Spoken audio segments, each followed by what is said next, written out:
Assalamualaikum warahmatullahi ta'ala wabarakatuh, and a very good morning and salam Ramadan. Welcome to our 12th session of webinar series Captain of Industries, brought to you by Faculty of Engineering. We are initiating university industry collaboration during MCO to have a platform with our Captain of Industry to share their thoughts, way forward and challenges during post-COVID-19. Now we are streaming live from Facebook Faculty of Engineering. Today, we would like to welcome Yang Berbahagia Datuk Khairil Adnan, Chief Executive Officer, Dreamedge Sdn Bhd, with his topic today entitled Innovation by New Normal. Without further ado, I would like to invite Yang Berusaha Professor Datuk Engineer Dr. Muhammad Rafiq Datuk Abdul Kadir, Dean Faculty of Engineering, to introduce our captain today. Over to you, Datuk. Thank you, Murni. Assalamualaikum warahmatullahi wabarakatuh. And a very good morning to our speaker, Datuk Khairil Adri. And also a very good morning to all of you watching this Captain of Industry webinar live through our Faculty of Engineering Facebook. First of all, I would like to say thank you so much to our presenter today. Despite his busy schedule, can still slot an hour with us to share his experience leading Dreamedge Sdn Bhd. Let me brief all of you a short biography of our speaker. Datuk Khairil Adri is the Chief Executive Officer of Dreamedge Sdn Bhd, a local 100% Malaysia-owned design and one of the premier engineering services. Under his leadership as the founder, Dreamedge has achieved outstanding successes in the field of human capital development. As of to date, Dreamedge has trained more than 600 local engineering graduates from various universities towards the path to become world-class engineers. He is set to drive Dreamedge forward in the right direction towards becoming a leader in its field, as well as championing the involvement of our local talents in embracing the new industrial revolution era 4.0, particularly in the area of additive manufacturing, augmented reality, artificial intelligence, autonomous robots, Internet of Things, and big data analytics.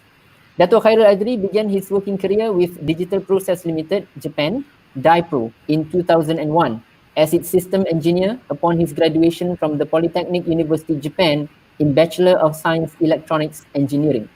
During his career, he was responsible in the development of 3D CAD environment, which included multinational companies and Japanese conglomerates, OEM companies, as well as Tier 1 automotive component suppliers. Apart from being the board member of Dreamedge affiliate companies, he also sits on the board of the Malaysian Industry Government Group for High Technology, MITE, an agency under the Prime Minister's Department, a fellow member of the Research Innovation Council of Standard and Industrial Research Institute of Malaysia, SIRIM, adjunct professor at University Malaysia Pahang, UMP, fellow adjunct at University Utara Malaysia, UUM, and as a permanent member to Tabung Haji's Business Exco. In recognition of his passion towards human capital development, the Department of Higher Education, Ministry of Education Malaysia has also selected him as one of the captains of the industry to promote his enthusiasm, share his know-how and experience as a CEO for the Academia Industry Talent Exchange Program, or Exchange. CEO at Faculty Program 1.0 Learn from the Pros, meant for our local universities. Additionally, under the same ministry, he is also one of the appointed member of the Majlis Keusahawanan Pendidikan Tinggi Negara MKPTN. So with that further ado, I call upon Datuk Khairil Adri. Over to you, Datuk. Assalamualaikum, selamat pagi. Thank you Prof. Datuk IR, Dr. Muhammad Rafiq bin Datuk Abdul Kadir. And thank you also to Puan Murni Haryanti binti Muslim. Dan terima kasih banyak-banyak. Thank you so much for inviting me for this session to give talks about the topics regarding the new innovation in the new normal. My name is Khairil Adri. Seperti mana yang introduced by Prof. Datuk sebentar tadi, founder and CEO of the Dreamedge Sdn Bhd. We are focusing in engineering services, IoT, robotics, big data, creative work, digital contents development, dan lain-lain lagi. So boleh share slide. Okay, apa yang kita buat, what we do in Dreamedge, as I mentioned just now. But other than that, kita juga involve develop electric vehicle prototype, some of the working prototype. Kita juga ada, we also have robotic classes for kids. Sebab we think that innovation culture kita perlu cultivate daripada early education. So kita set up one of the Kids Tech Center in Cyberjaya, and maybe separuh daripada kita mungkin tahu yang Dreamedge juga involved dalam development of new Malaysia car. Next.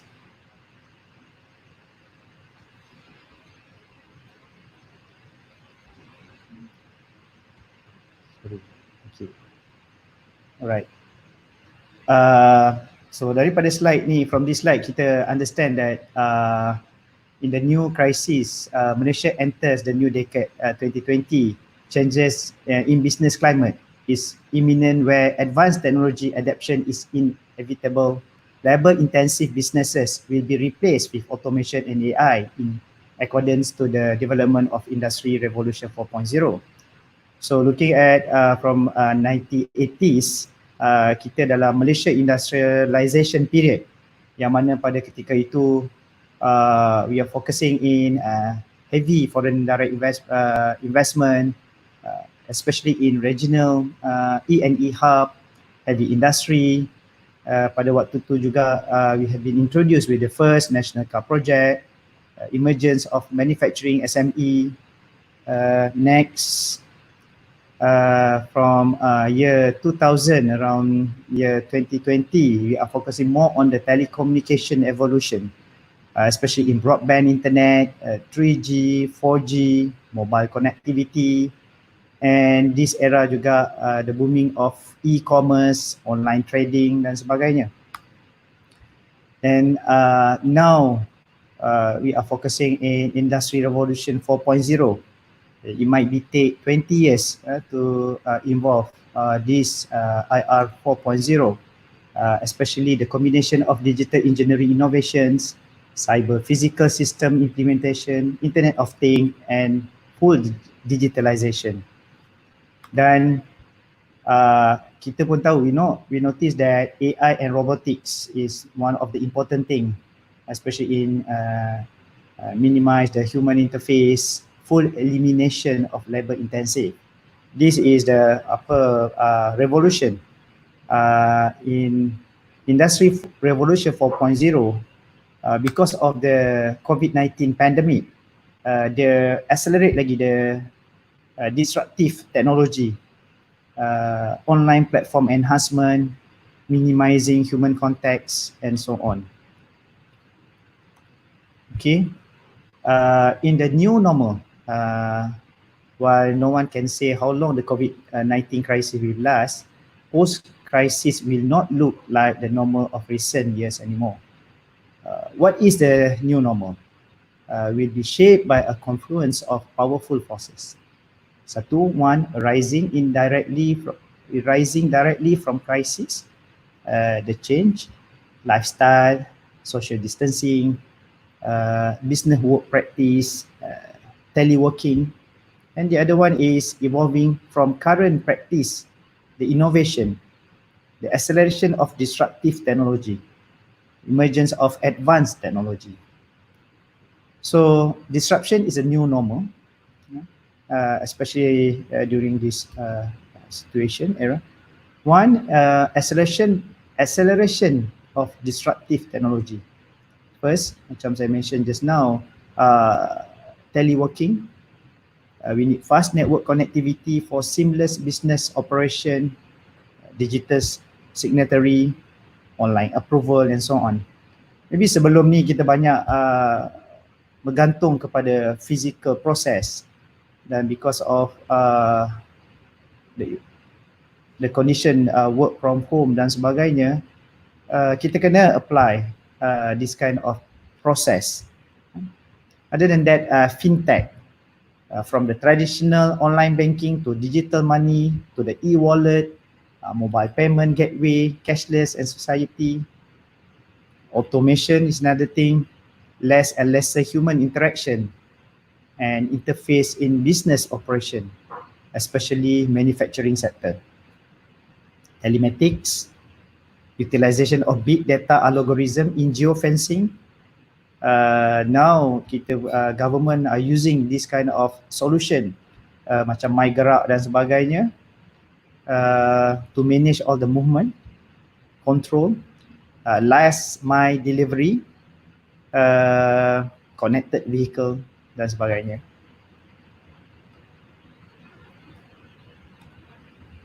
Okay. What are the opportunities in the new normal? So this is something yang saya nak cuba kupas, spark to the audience, the opportunities yang maybe kita boleh explore in this current situation. So as the COVID-19 pandemic trigger innovation in the new normal, Malaysians should seize the opportunity to excel in both disruptive and advanced technology. So for university and higher learning institution, to prep and supply high-value human capitals graduate with knowledge and skill required in line with industry demand. So this kind of human capital industry perlu. We need this kind of set of people, especially for us to embark in advanced technology. To support Malaysian entrepreneur as part of the ecosystem for research and development. And the role for businesses and corporation. For businesses and corporation pula, to come up with innovative ideas that could practically use to suit with Malaysian and global demands. To market Malaysian capabilities in producing innovative products, services, domestic, regional and global. For domestic, regional and global. These two role yang kita kena mainkan from the institution, academic institution, and a role from the business sector and corporation. Okay, the opportunity.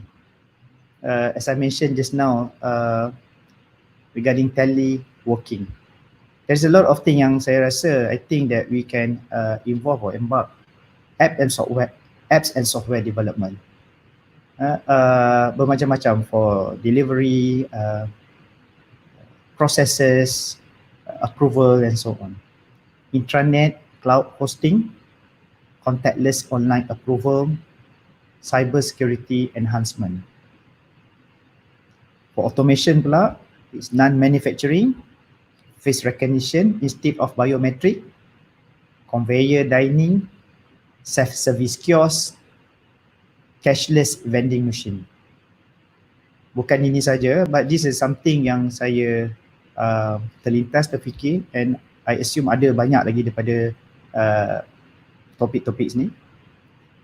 Telematics, data science, analytics, geofencing, movement control, delivery algorithm, connected vehicle. Okay. Then come to virtual and augmented reality.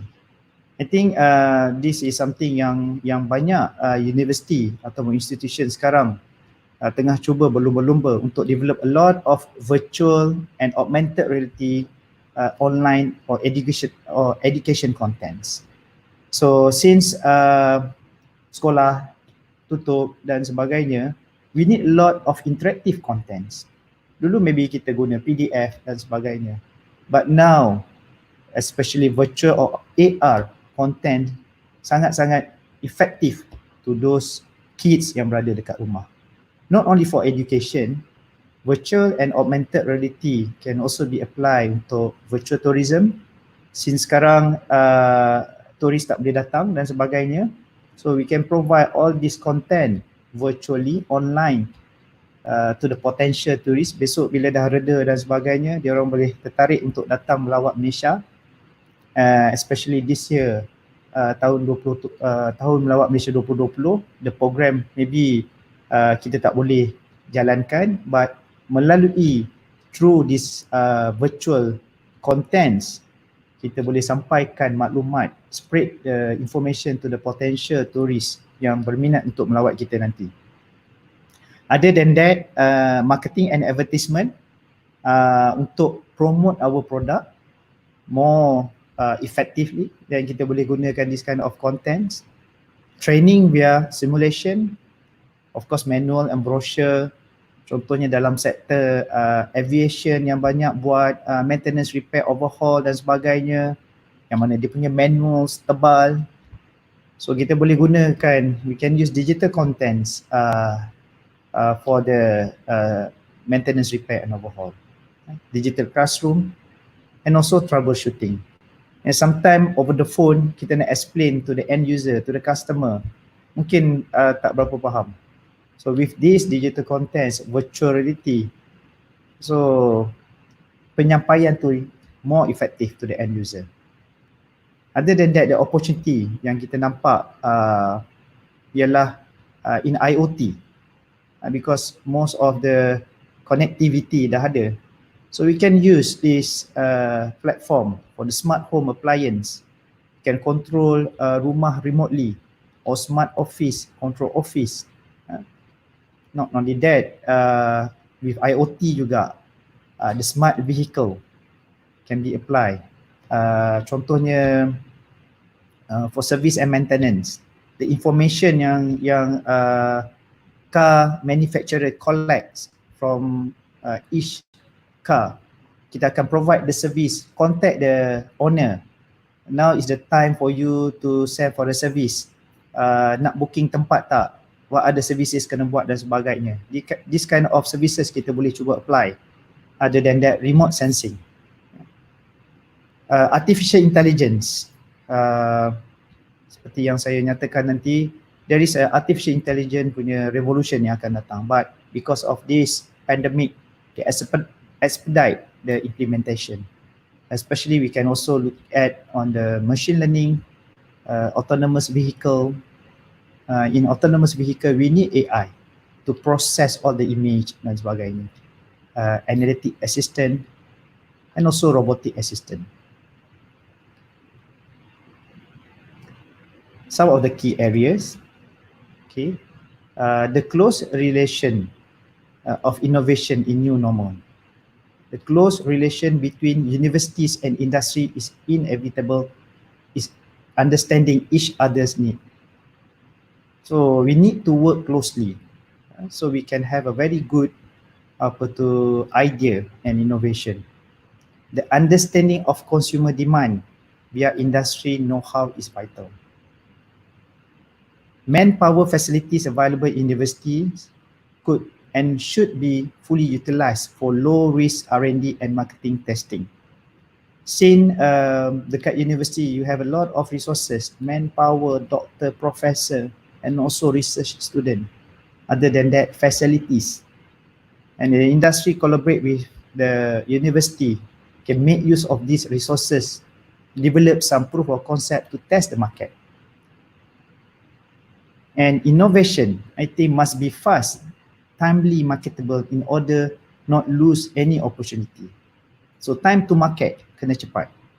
Because some of the innovation we need immediately. Contohnya kita nampak lately ni banyak the usage of thermal camera instead of guna thermometer.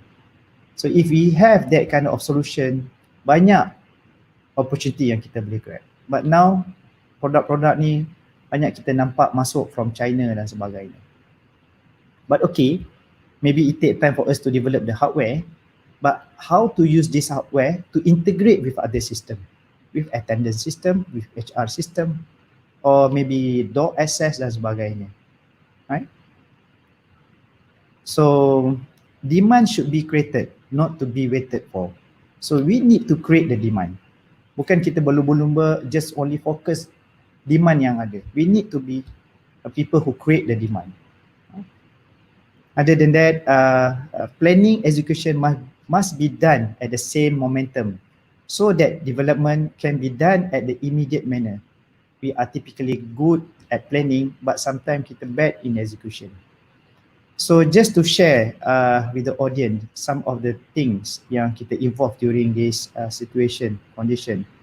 Kita cuba explore, maybe it take time, try to develop ventilator. We know this ventilator is very critical dan ada case yang mana kita kekurangan ventilator.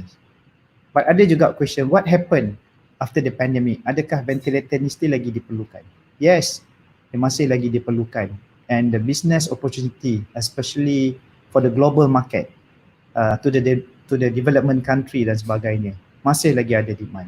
So kita nampak because of this pandemic, it sparked us the idea to involve, to explore the development of ventilator. And I assume UTM are very aggressively involved in ventilator development. Ada news keluar. And good, syabas saya ingin sampaikan. Because this kind of ideas, we need from academic institution to spark this kind of ideas. Selain daripada ventilators, other than that yang kita cuba embark is the smart farming. Not only the process of farming itself, but macam mana nak sampaikan kita punya hasil kebun kita tu direct to the restaurant dan sebagainya. A medium of logistic, process, e-commerce dan sebagainya. So kita cuba nak kurangkan orang tengah. This is the thing yang kita cuba develop sekarang. But of course maybe it take time, but kita rasa ianya ada potential to penetrate the market. Dan banyak lagi idea-idea yang kita cuba explore during this pandemic yang maybe saya tak dapat share. And then this is the thing yang saya rasa poin-poin yang sebentar tadi yang saya share, yang maybe academic institution boleh nanti brainstorm what are the area yang university can play the role to contribute in innovation development.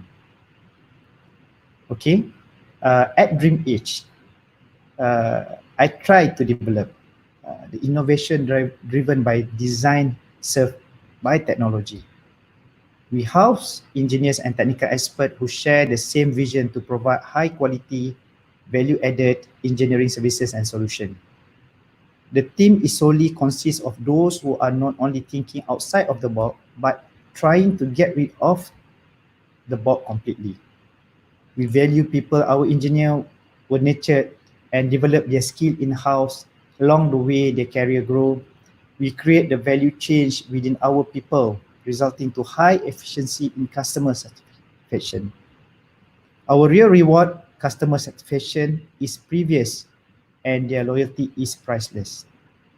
Okay, in innovation, sometimes benda-benda yang kita involve, the result tu kita tak boleh nampak within a month ataupun a year. Maybe it takes 2-3 years. So we need to have patience.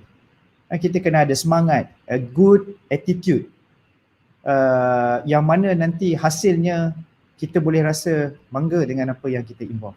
So this kind of set of people yang mana saya cuba bangunkan, yang mana saya cuba develop. We need a lot of people yang ada creative idea. We need to nurture, need to cultivate the innovation culture daripada early age, daripada sekolah rendah dan sebagainya. So this kind of thing saya mengharapkan not only kita daripada industri, academic institution, maybe university juga ada role yang boleh dimainkan. This innovation culture kita kena cultivate from the early stage supaya kids nanti ada passion, bukan just follow the trend yang sekarang ni online business dan sebagainya. We need to develop something. Kita tak nak nanti terkenal sebagai consumer nation. We want to be a nation that develop a lot of technology. Okay, we aim to produce talents to be a knowledge-based human capital. Of course, masa kita industrialization revolution, kita banyak fokus on the skill worker dan sebagainya. Yes, itu perlu di continue. But now what we need is knowledge-based human capital. Innovation is not limited to the product itself. Kita bukan hanya limit the innovation in the product development, but the process. We need to innovate, we need to optimize the process. To optimize the process, kita kena ada creative idea. Macam mana nak upgrade the process dekat factory, procedure dan sebagainya. Dekat warehouse, we need innovation in the process as well. Then education, learning a part of innovation process that will lead to ideas realization. With that, thank you. Short presentation from me just to spark the idea in innovation. I love innovation because when I was in Japan, saya nampak the Japanese culture in every single thing ada elemen innovation. Daripada budak kecil dia diajar macam mana nak masukkan old newspaper dekat dalam small plastic bag. Macam mana kita di industri diajar untuk beri business card, bukannya kita bagi direction yang orang susah nak nampak, tapi the direction, benda-benda yang kecil-kecil macam ni, di small thing, saya nampak dia orang memang ada dalam dia punya culture. So I really hope this kind of culture yang kita boleh apply dalam kita punya environments. With that, thank you. Kalau ada apa-apa from Prof Datuk yang maybe we can share.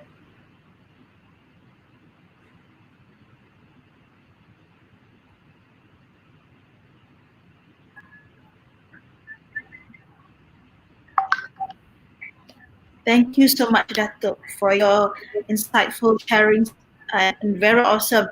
And I believe that our student, our staff, and community would benefit from your talk today, Datuk. All right, thank you very, very much. Yeah, we are waiting questions from our viewers. Any comment or ideas about your sharing today? Okay, hold on. Okay. Let me check for you, Datuk. Okay. Wow. So far, everybody seems happy.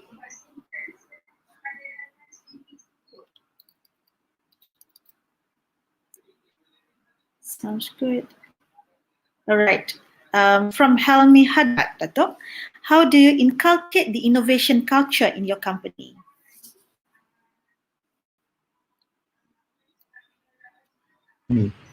So I think the idea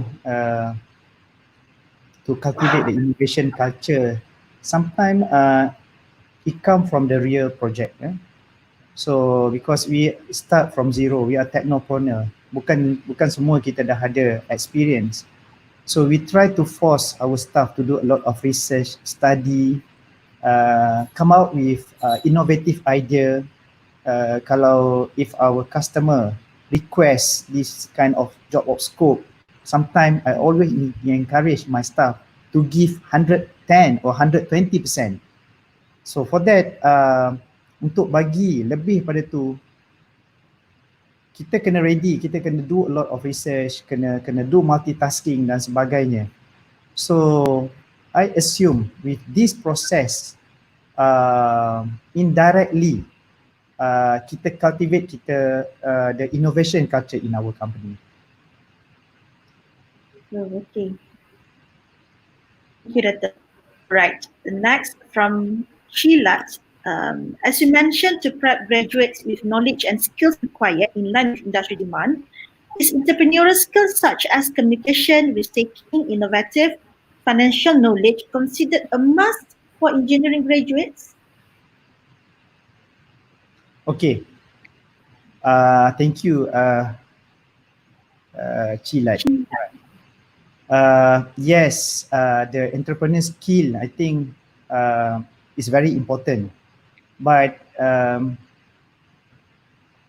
I think there is some limitation. We from the industry cannot expect 100% that skill can be implemented during the life at the university. Maybe lack of experience and so on. But at least the communication skill, the problem solving, maybe university can try to teach or to give some the exposure to the student. So at least when they enter to the industry, they have a very basic knowledge about the entrepreneur skill. We need a lot of engineer good in communication. We need them to feel confident when they do the presentation. A slide presentation to convince their top management, to convince potential user and so on. This kind of skill, I think it is important. I didn't mention must, but those university yang ada the capability, please do train them in this kind of skill. So of course, when they enter the industry nanti, industry also have their own internal program. But if this kind of skill dah ada, it can expedite the human capital development when they enter to the industry. So of course, some of the experience mungkin pihak universiti tak ada, but at least general knowledge about the entrepreneur skill, I think is very helpful kalau universiti boleh terapkan. Thank you, Datuk. Yes, indeed. Alright, from Kawai. Today, Datuk, may I know how did you manage and communicate the goals and strategies clearly enough that your employees understand and execute the work efficiently? Okay, thank you, Kawai. This I think sometimes we at the industry also we face some challenge, right? Sometimes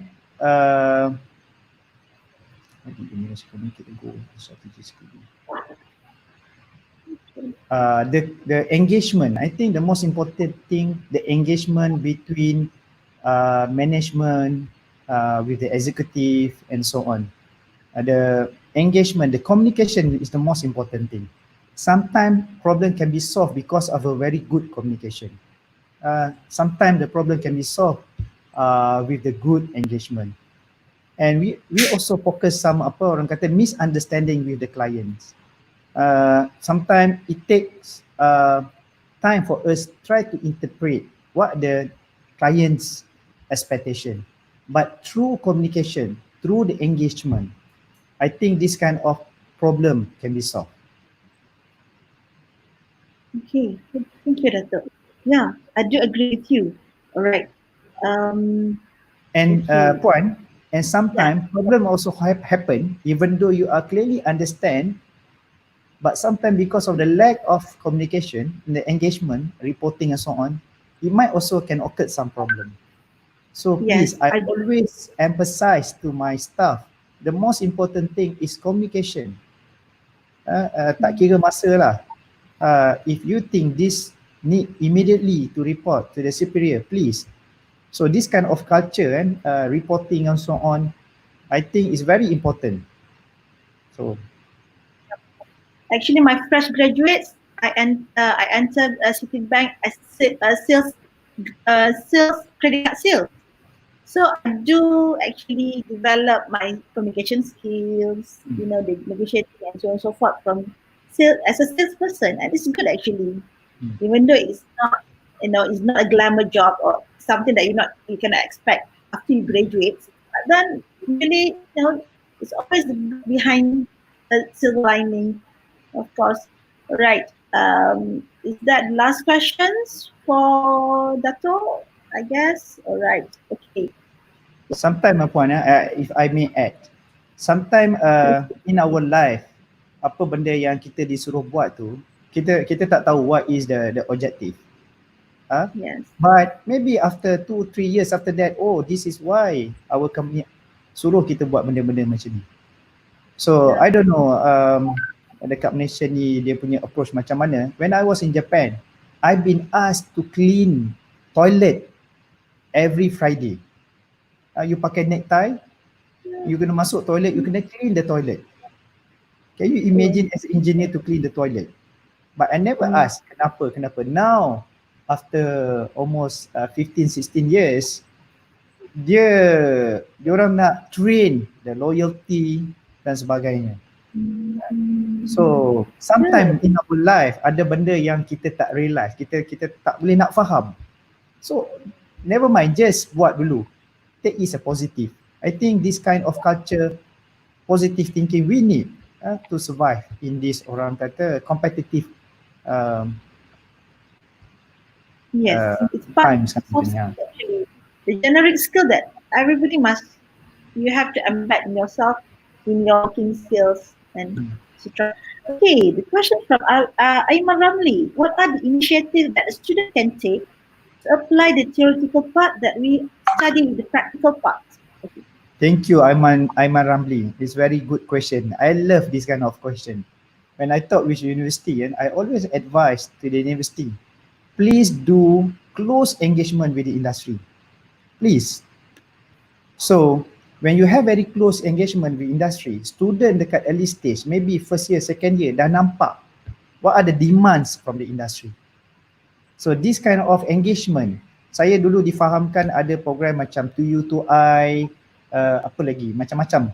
But I don't know the effectiveness from this program.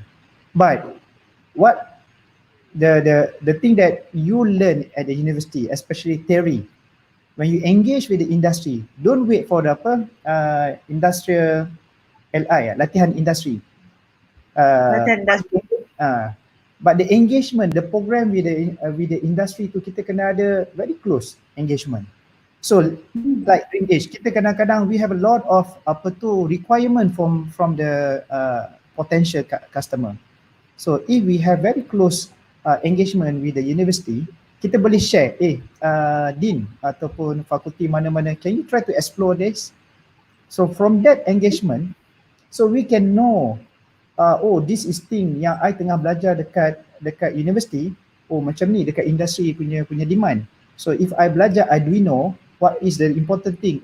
Industri nak macam ni.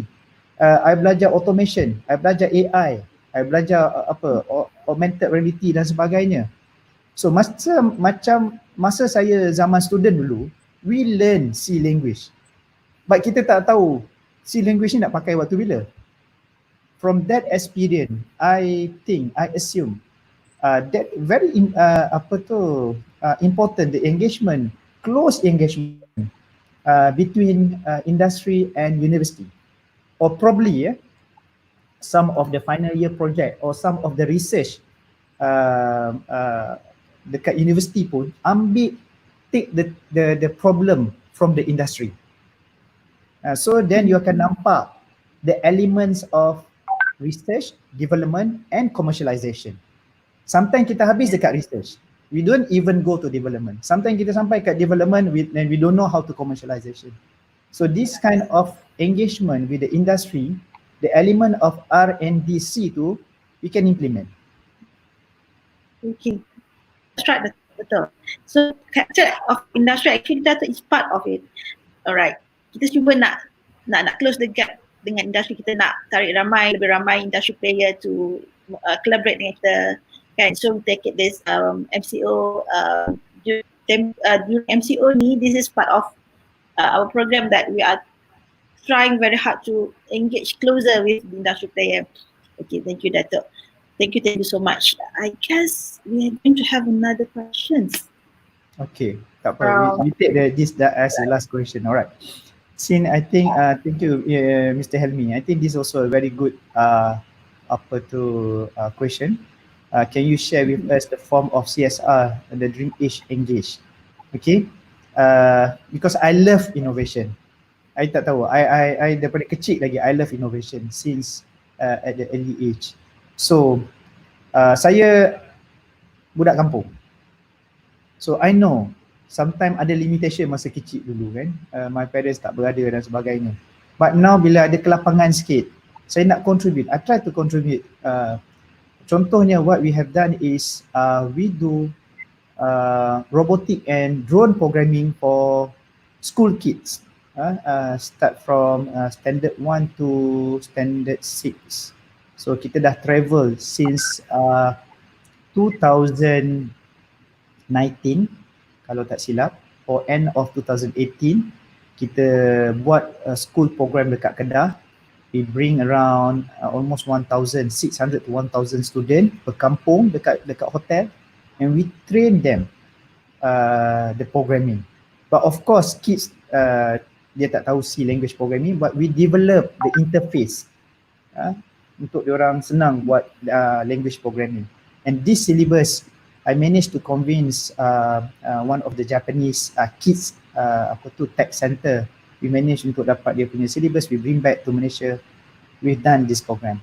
So budak-budak from standard 1 to standard 6 tadi, kita boleh nampak how creative they are within 5 days punya program. How they solve all the tasks that had been given. So after that we travel to Melaka, kita pergi Selangor, Pahang dan sebagainya. The total I think around almost 2,000 kids from these 4 states. So this kind of CSR program yang tak besar, kita try to find some of the sponsor. We come as bagi service some of the bank yang ada CSR program. Bila kita buat program-program macam ni during 5 days, we not only teaching kids the coding, not only bagi problem task untuk diorang solve, but at the same time in between of the program we give the element of good Japanese culture. Contohnya bila waktu makan you kena line up, lepas makan jumpa balik abang yang masak tu, terima kasih sebab masak hari ni sedap, ambil jangan berlebihan, nak beratur tambah balik. Contohnya bila masuk toilet, bukan pastikan toilet tu bersih untuk kita pakai, tapi pastikan toilet tu bersih supaya orang lain masuk pakai akan comfort. This kind of very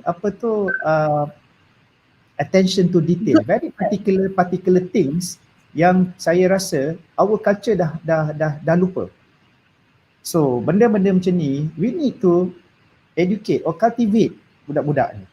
And of course at the university, bila this element ada, kita akan nampak the outcome of reporting dia, the readiness, the presentation slide yang very attractive dan sebagainya. So because of this element, I put a lot of effort doing CSR, especially untuk budak-budak yang kecil-kecil ni. Dan insyaAllah if we manage to find some funding or allocation, we would like to continue this kind of CSR, bagi pendedahan kepada kanak-kanak di luar bandar dan sebagainya. So in addition, last December we opened a small center, we call it Kids Tech Center in Cyberjaya. We teach small kids how to do 3D design. The importance of 3D modeling. From 3D modeling data, they can use 3D printer. We teach them from the 3D modeling, you can use that data for the development of augmented reality, the development of animation from the 3D modeling. We teach them coding, so how to fly a drone dan sebagainya. Kita tak dapat this opportunity masa kita kecil-kecil dulu. Even I tak tahu dekat universiti pun tak ramai boleh dapat this kind of opportunity. So this kind of thing I'm very patient to give opportunity to the youngster supaya dekat early stage lagi dia orang dah get involved. Of course kalau I charge tak semua orang yang mampu, but we try in the CSR this kind of program. I would like to congratulate for you because of your good effort towards the innovation and educate young children, kan? Sebab I do believe Chinese food, Japanese punya culture daripada kecil pun dah ajar benda-benda yang those things, kan? Alright. Yeah, the next questions coming Oh, ada lagi? from ada lagi Datuk. Wow. Nampaknya diorang kelas ni macam seronok lah nak tanya dengan Datuk ni. What are your Okay, opinion from on the situation that company needs an employee with Okay. experience? What are your opinion on the situation that company needs an employee with experience to work with them? Fresh graduates need to work to gain experiences. The situation can be problem sides. Yeah, problem can be anywhere. Kita tak boleh lari pada problem kan. Whatever good things you buat pun ada problem, apa you buat pun it will be the problem. The most important thing is how you need to solve the problem. We cannot, apa orang kata, puaskan semua orang. Of course, we try a lot of combination. At the early stage, I can say more than 90% of my staff is a fresh graduate because I believe I want to give an opportunity, a platform to the fresh graduate to involve. We need a platform. So Malaysia industry, we need a platform. Kalau tak, graduate yang produce daripada universiti, dia tak ada tempat. You produce a lot of mechanical engineering, electronic, engineers and so on. But we need a platform. So I take this challenge. So at the early stage, 2008, mostly I think more than 90% my staff is from technical university, graduate from UTM, graduate from UNIMED, UMP, and a few from research university dan sebagainya. But of course, sometimes we need experienced people to bring in to our structure. But you need to understand, bila yang fresh graduate and the experienced people, you nak mergekan dia, sometimes you ada challenge.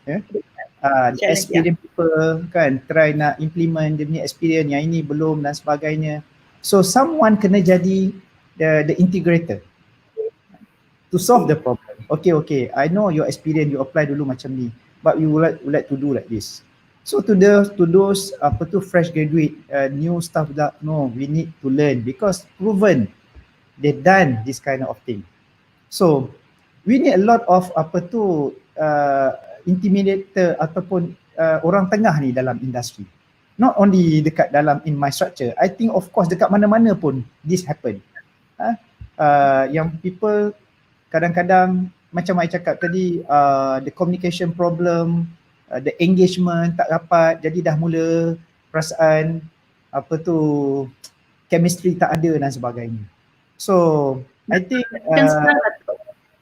it's a very big challenge, I think. Bila you berubah satu task saja, you berubah office, you berubah tempat duduk, dah ada perasaan uncomfortable. Because bila you dah duduk dalam satu comfort zone, you tak nak cuba berubah. Ataupun you ada macam satu tak tahulah nak explain kan. Bila berlakunya perubahan. But we need this. Especially if you want to talk about innovation. Innovation is everything changing kan. Kita dah buat yang lepas, tiba-tiba customer cakap tukar, dah kena ubah. But kalau we don't have this kind of mindset, dia agak susah. It's very tough. But of course that kind of problem ada. Macam this question. So what we do is we try, I ask some of the senior, be the intimidator, masuk jadi orang tengah. Okay, apa masalah? Ini apa masalah dan sebagainya. So with communication, believe me, whatever it is, with communication you can solve the problem. With a communication juga, good communication, you can get business opportunity. Sometimes dia bukan hanya depend on the proposal, depend on reporting. The communication is very important. Tak kisahlah you can communicate in what language dan sebagainya, terpulang, but must have the communication. And sometimes kalau kita guna messenger pun, WhatsApp dan sebagainya, is also one of the communication medium, but kadang-kadang you cannot solve the problem because the way you express tak dapat disampaikan. Sometimes you need face to face or maybe through video conference dan sebagainya sekarang ni, then people can understand your intention and you also can understand the other side. So this is my advice. I cuba dekat dalam in my organisation. I tak cakap this is perfect. Maybe somebody have other caranya, but ini yang saya cuba. As CEO of the company, sometimes You kena turun sampai ke bawah. Sometimes you kena buat marketing, sometimes you kena tengok macam-macam. And of course, sometimes ada yang tak perfect, but we try. Sometimes it will take times. Tak boleh solve sehari, tak boleh solve sebulan or setahun. But the most important thing, you have the right attitude. The right attitude to make it happen. Dan kadang-kadang orang akan question, kenapa benda ni tak berlaku lagi? It's not easy sometimes pun. Betul Datuk, betul. Tak mana-mana pun sama je, mana-mana organisasi.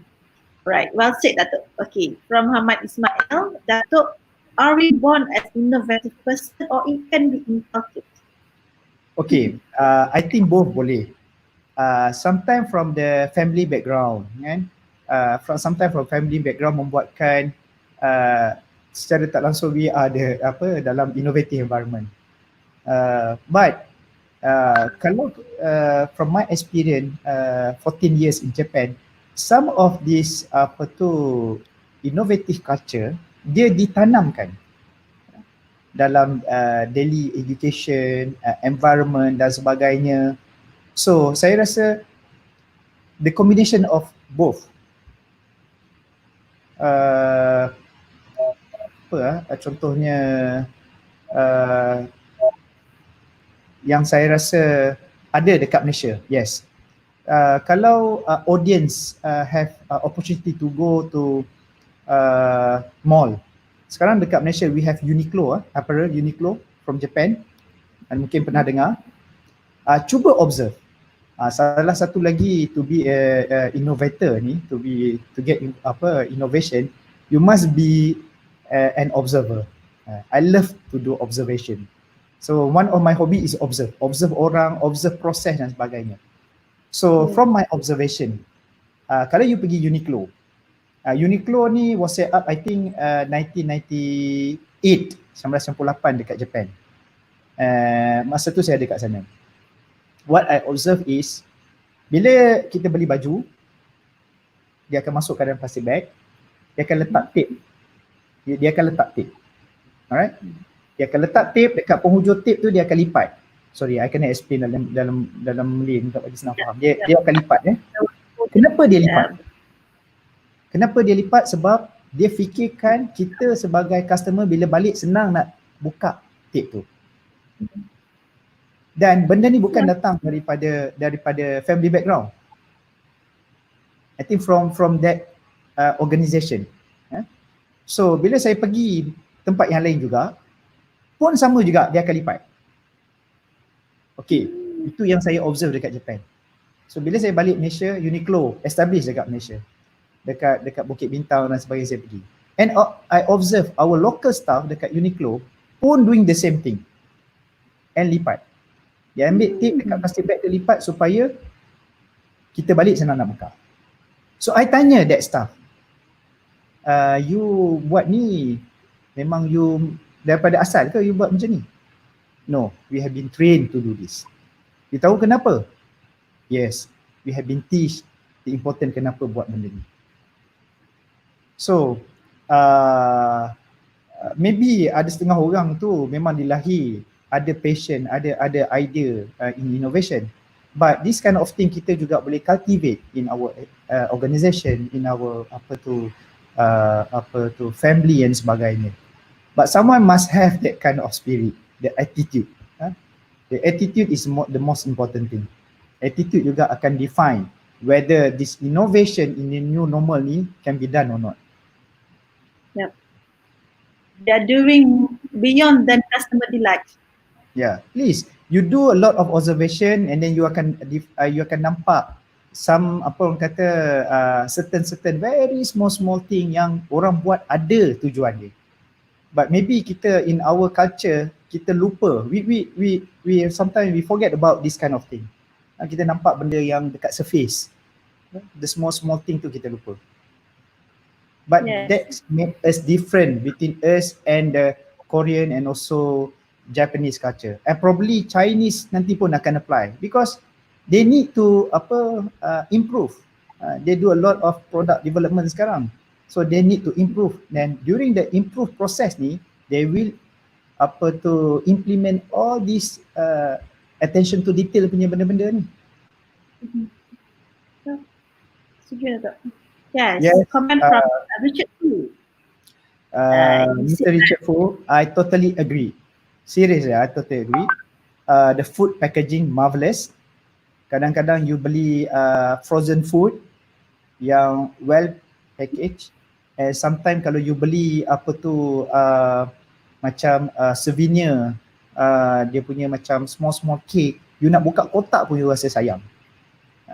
And dia tak charge.